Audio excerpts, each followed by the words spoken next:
Salut toi, trop content de te retrouver. Je me dis que si t'es encore là au deuxième épisode, c'est que mes histoires te plaisent et ça me fait trop plaisir. J'ai intitulé cet épisode Retour aux premières fois. Alors j'espère que t'es prêt pour de nouvelles aventures. C'est parti, jingle maestro.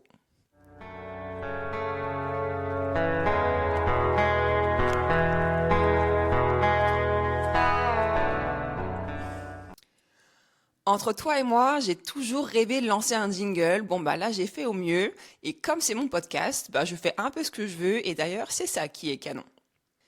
Et ce que je viens de faire, ça me fait penser à la question du jour pour toi. C'était quand la dernière fois que tu as vécu une première fois? Autrement dit, quand est-ce que tu t'es autorisé à te faire un petit kiff comme ça que tu n'osais pas faire jusqu'à aujourd'hui par peur du regard des autres? Alors, dans cet épisode, je vais te faire le résumé de mon mois d'octobre qui a été riche d'enseignements et de premières fois autour de ma reconversion. Par exemple, le 1er octobre, c'est la première fois que je vais voir un psychologue du travail. C'était une collègue qui m'avait conseillé d'aller le voir et c'est vrai que après coup, je me rends compte que faire le point avec quelqu'un qui te connaît ni d'Ève ni d'Adam et surtout qui connaît son boulot, ça fait du bien. Sans trop rentrer dans les détails, les questions qu'il me pose sont assez bateaux. C'est un peu des questions que j'avais vécues aussi avec mon bilan de compétences. Par exemple, il me demande pourquoi j'ai arrêté l'enseignement, classique. Par exemple aussi, quels sont mes points forts, quelles sont mes envies de maintenant, quelles sont les valeurs que j'ai envie de retrouver dans ma future carrière par rapport à ce que j'aime personnellement, mais aussi professionnellement. Donc, pour te donner un exemple, moi je lui ai dit que j'aimerais bien retrouver de la bienveillance hiérarchique et puis aussi du travail d'équipe. Donc, une fois ce rendez-vous réalisé, je me rends compte aussi que c'est la première fois que ma reconversion pour moi est synonyme d'exploration et qu'en fait, j'ai ce besoin vital de retrouver mon âme d'enfant dans mon corps d'adulte. Et en préparant ce podcast, j'ai trouvé une citation de Walt Disney. Bon, il en a donné plusieurs, mais en tout cas, celle-ci m'a beaucoup parlé. Il a dit: un adulte n'est qu'un enfant qui a grandi. Et pourquoi cette citation m'a interpellée, c'est qu'en fait, en réfléchissant à tout ce que je suis en train de vivre, je me rends compte que j'ai besoin de retrouver la joie dans ce que je fais.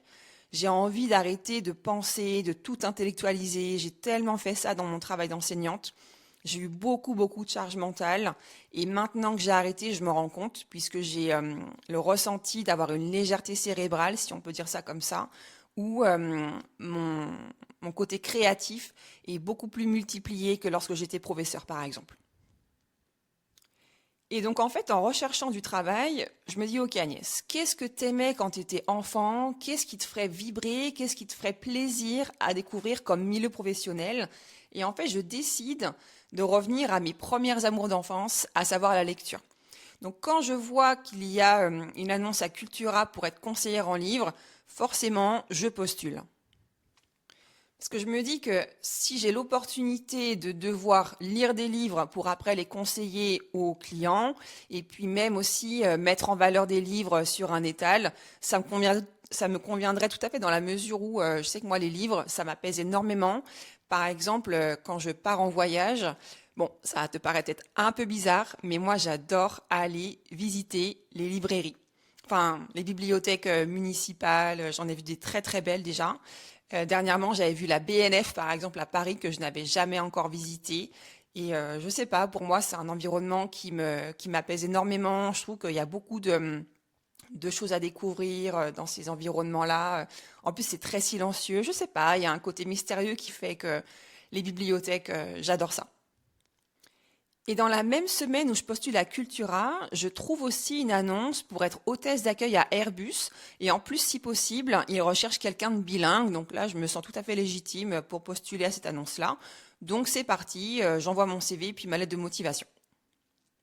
Et là, je ne sais pas si tu me vois venir, mais je vais être prise aux deux. Je vais être prise à la fois à Cultura et à la fois à Airbus dans la même semaine.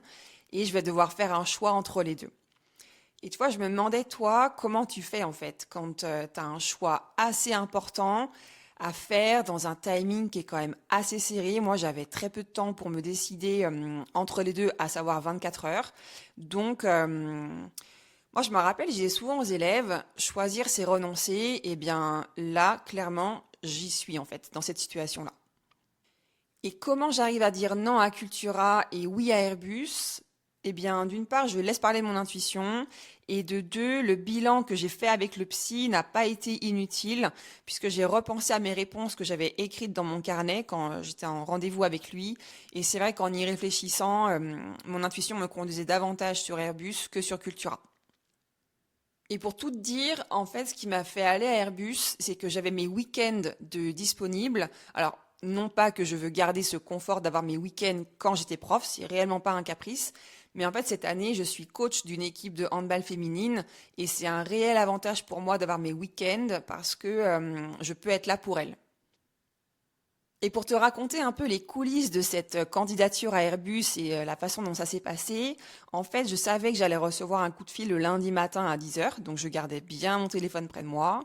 Et quand la personne au bout du fil me dit votre candidature a été retenue, crois-moi, à ce moment-là, les nerfs tombent, quelques larmes aussi, entre la nervosité et la joie, bien sûr.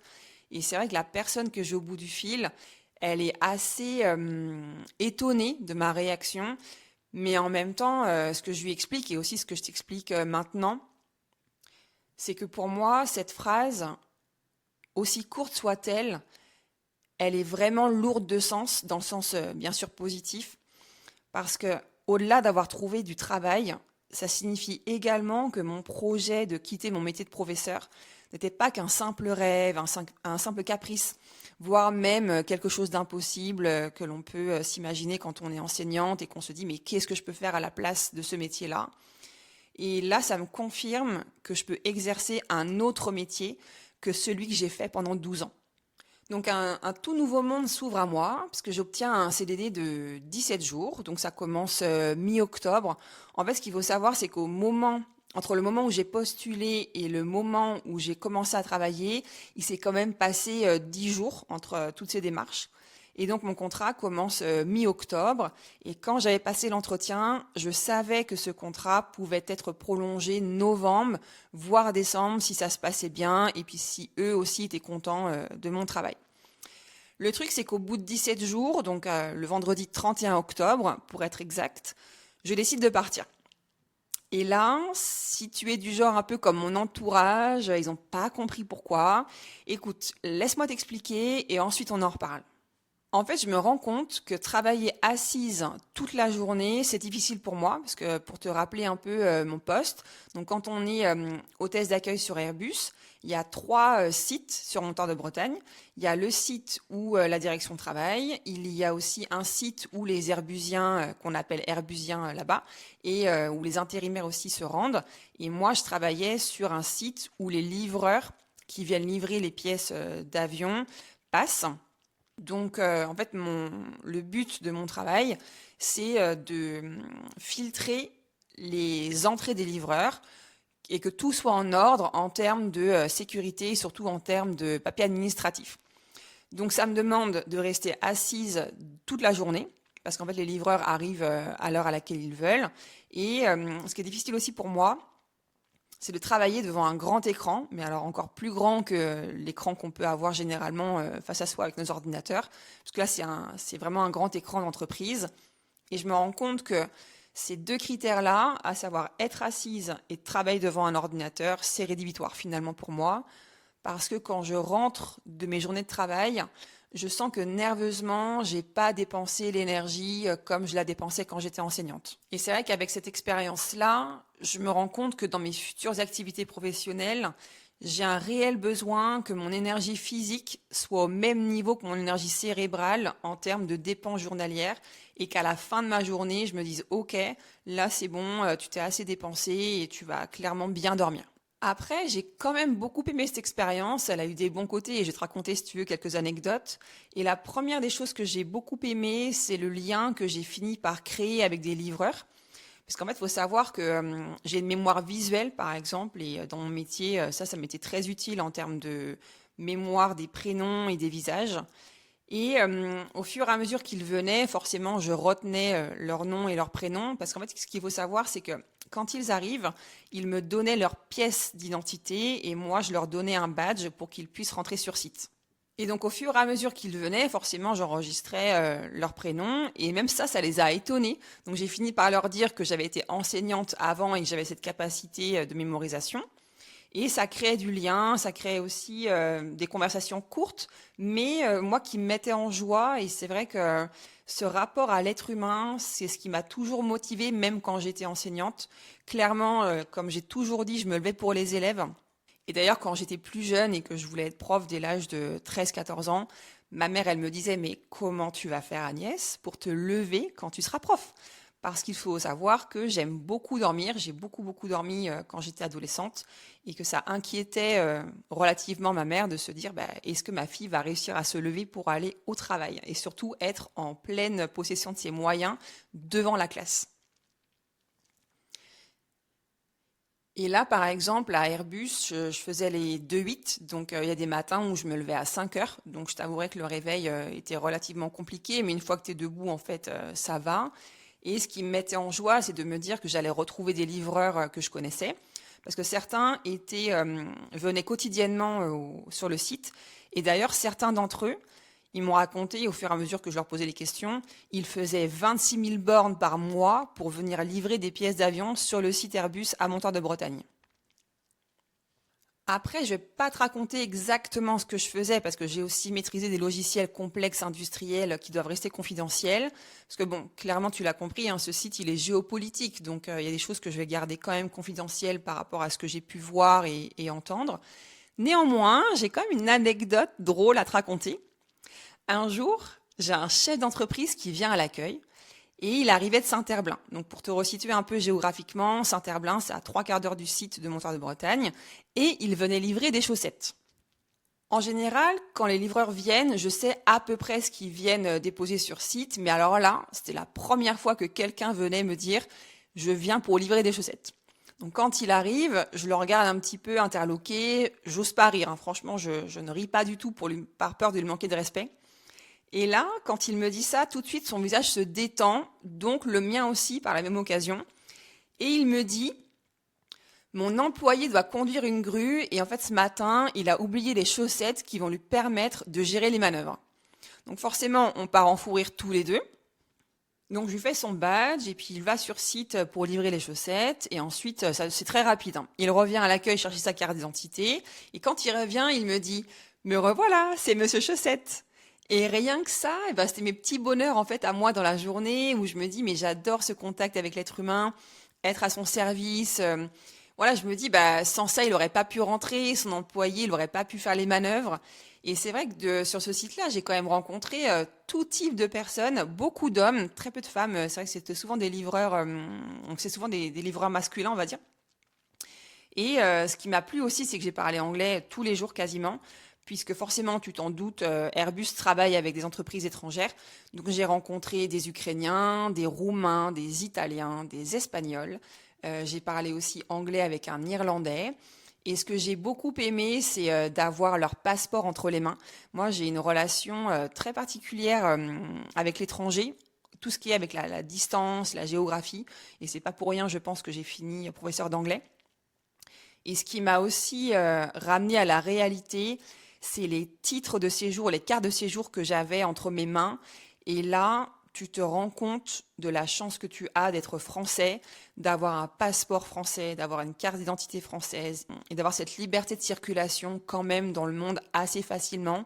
Parce que quand j'avais ces titres de séjour, par exemple, entre les mains, je voyais qu'ils me regardaient, voir comment je manipulais leur carte, dans quel endroit je la déposais exactement. Enfin, je me rendais bien compte que ça avait de la valeur pour eux et qu'ils ne partaient pas tant qu'ils ne savaient pas où était leur carte bien mise en sécurité. Donc c'est pour ça que cette expérience, elle a quand même eu des aspects positifs et j'ai eu l'impression de voir le monde à ma porte tous les jours. Et ça me plaisait énormément. Et pour clôturer cet épisode, je finirai aussi sur une première fois que j'ai vécu, à savoir annoncer à ma chef que je partais. Parce que quand j'étais professeur, en fait, on demande des mutations. Donc, on peut annoncer à son directeur qu'on veut partir. Mais là, je trouve qu'en entreprise, c'est différent. Je sais pas, je saurais pas expliquer pourquoi, mais c'est comme s'il fallait encore trouver plus le courage d'annoncer son départ. Et encore une fois, c'est ce rendez-vous avec le psy que j'ai vécu qui va m'aider à trouver les mots. Et en même temps, aussi par rapport à la personnalité que j'ai, qui fait que je suis assez transparente avec les gens en général avec qui je travaille ou même avec qui je vis au quotidien. Je reste alignée avec mes choix de départ et mes valeurs. Donc j'annonce à ma chef, 7 jours après le début de mon contrat, que je veux partir. En fait, je traîne pas parce que je sais le temps que ça prend à un employeur d'embaucher quelqu'un. Moi, par exemple, comme je t'avais dit tout à l'heure, ça a pris 10 jours pour que je sois embauchée. Donc là, je me dis, mon contrat se finit dans 10 jours, donc c'est à peu près le bon timing pour qu'il trouve quelqu'un pour me remplacer. Et en fait, en parlant à ma chef, j'ai l'impression que c'est la première fois pour elle que quelqu'un annonce si tôt son départ. Je suis assez étonnée la façon dont elle réagit. Alors déjà, je suis contente parce qu'elle réagit bien. Elle me remercie de suite pour lui avoir annoncé ça tôt, sachant qu'en plus, elle partait en vacances. Donc moi, je ne voyais pas la laisser partir en vacances et que quand elle revient, pardon, je ne suis plus là et elle ne sait pas pourquoi. Et donc, je trouve que ça se fait pas en fait. Pour moi, c'est comme une trahison de partir sans annoncer la couleur, alors que clairement, si tu es en accord avec ce que tu veux et qui tu es, il n'y a pas de raison que l'autre en face te mette au défi ou se mette en colère. Et là, pour moi, ça a été un soulagement de lui annoncer. Pour elle, ça a été une déception. Clairement, quand je suis partie, le RH et ma chef m'ont dit qu'ils étaient clairement dégoûtés que je parte, mais en même temps qu'ils comprenaient. Et ça a été important aussi pour moi de partir en bons termes avec mon employeur. C'est comme quand j'étais professeur. C'était hyper important pour moi de clôturer l'année de la meilleure des façons parce qu'après, je pouvais ne pas revoir les élèves l'année d'après. Donc quand j'étais professeure remplaçante ou même professeure titulaire, j'ai toujours fait en sorte de soigner mon entrée et ma sortie. Et ben là, c'est pareil, c'est une ligne directrice que je garde quand je trouve du travail, c'est de faire attention à comment j'arrive et comment je pars. Donc mine de rien, je me rends compte que cette reconversion, elle me fait grandir sur beaucoup de choses en même temps que tu calcules pas forcément quand tu te dis bah tiens, changer de métier.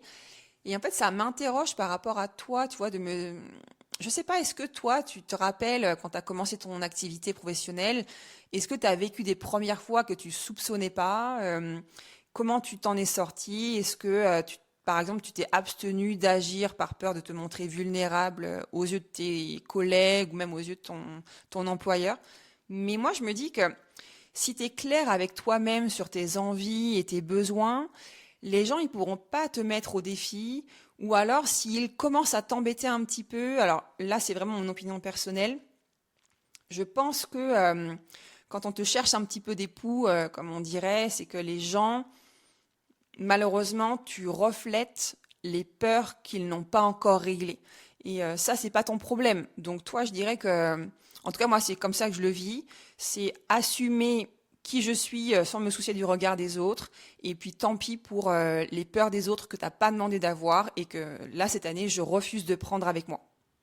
Et en fait, quand je réfléchissais à ce podcast et à comment j'allais l'intituler, je me suis dit, ok, retour aux premières fois, pourquoi pas? Et ça m'a questionné, mine de rien, sur le pourquoi, quand on est adulte, on vit rarement des premières fois. Ça m'a... Parce qu'en fait, je me dis, bon, l'enfant, clairement, il est sans filtre. Et pour avoir travaillé avec beaucoup d'enfants, je te confirme que l'enfant, il est sans filtre. Mais quand on devient adulte, j'ai l'impression que on perd cette joie qu'on avait étant enfant. Et c'est comme si, je sais pas, on voulait plus se démarquer. Ou en France, on a beaucoup de mal avec ça, hein, sur même la notion de réussite aussi, contrairement aux États-Unis ou quand j'y étais, ou même quand j'étais en Angleterre aussi, la notion d'échec et de réussite, elle est pas du tout considérée pareil. Par exemple, c'est comme la notion d'argent aussi. Quand on parle d'argent, c'est mal vu en France, alors qu'aux États-Unis ou en Angleterre, c'est OK.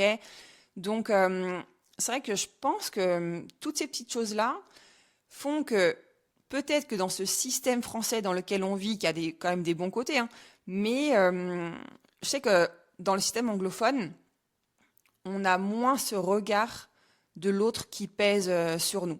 Et ça, je l'avais vécu quand j'étais revenue en France pour les vacances de Noël. En fait, je travaillais en Angleterre en tant qu'assistante de français. Et quand j'étais rentrée en France, bizarrement, j'avais senti le regard des autres sur moi, alors que je l'avais pas du tout ressenti quand j'étais en Angleterre. Et je me dis que c'est peut-être pour ça, en fait, qu'on vit rarement des premières fois, tout de suite parce que on a cette peur du regard de l'autre, alors consciente ou inconsciente, mais en tout cas, c'est peut-être une hypothèse à voir. Et d'ailleurs, ça me fait penser qu'à Airbus, je te l'ai pas dit, mais je portais un uniforme. En fait, il m'avait demandé de porter des chaussures noires. Il m'avait prêté un pantalon bleu marine. J'avais aussi une jupe bleu marine. J'avais une veste. Ils n'ont pas eu le temps de me prêter la chemise, donc je portais des t-shirts blancs ou beige. Ça, c'était un peu le dress code.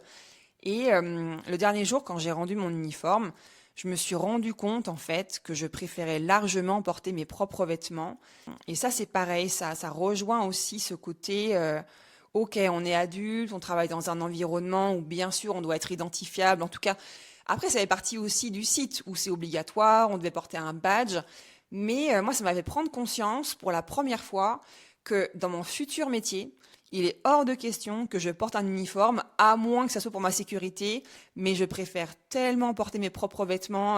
Là, c'est hors de question que je porte un uniforme dans ma future activité professionnelle. C'est pas possible. Parce qu'en fait, j'avais l'impression d'être moi sans être moi. Enfin, c'est très bizarre à expliquer, mais je me rappelle d'une phrase que mon petit frère m'avait dit. Tu ne portes pas tes vêtements, ce sont tes vêtements qui te portent. Et ça me fait penser que quand j'étais enseignante et que des fois j'avais besoin d'un élan psychologique, on va dire, plus important selon la journée qui s'annonçait, eh bien je ne m'habillais pas pareil. C'est-à-dire que je choisissais vraiment en pleine conscience les vêtements dont j'avais besoin pour me sentir portée toute la journée. Donc pour conclure pour cet épisode, je dirais vraiment que cette première fois à Airbus, cette première fois chez le psychologue du travail, ça m'a vraiment fait prendre conscience que j'ai l'envie de devenir qui je veux vraiment être dans cette société où j'ai l'impression que l'on doit se fondre dans la masse sans faire de bruit. Et cette année, vraiment, je vais me l'autoriser plus que jamais d'être moi et sans forcément porter des couleurs extravagantes. Mais en tout cas, faire une activité qui me plaît et qui correspond à mes valeurs tout en portant les vêtements qui me correspondent également. J'espère que cet épisode t'aura plu. On se retrouve lundi prochain pour te parler de mon amour pour les montagnes russes. Et bien sûr, cette remarque est tout à fait ironique. Je te souhaite de très belles fêtes de fin d'année. Et encore une fois, merci beaucoup pour ton écoute. Prends bien soin de toi. Et si tu as aimé cet épisode, tu sais quoi faire. À très bientôt.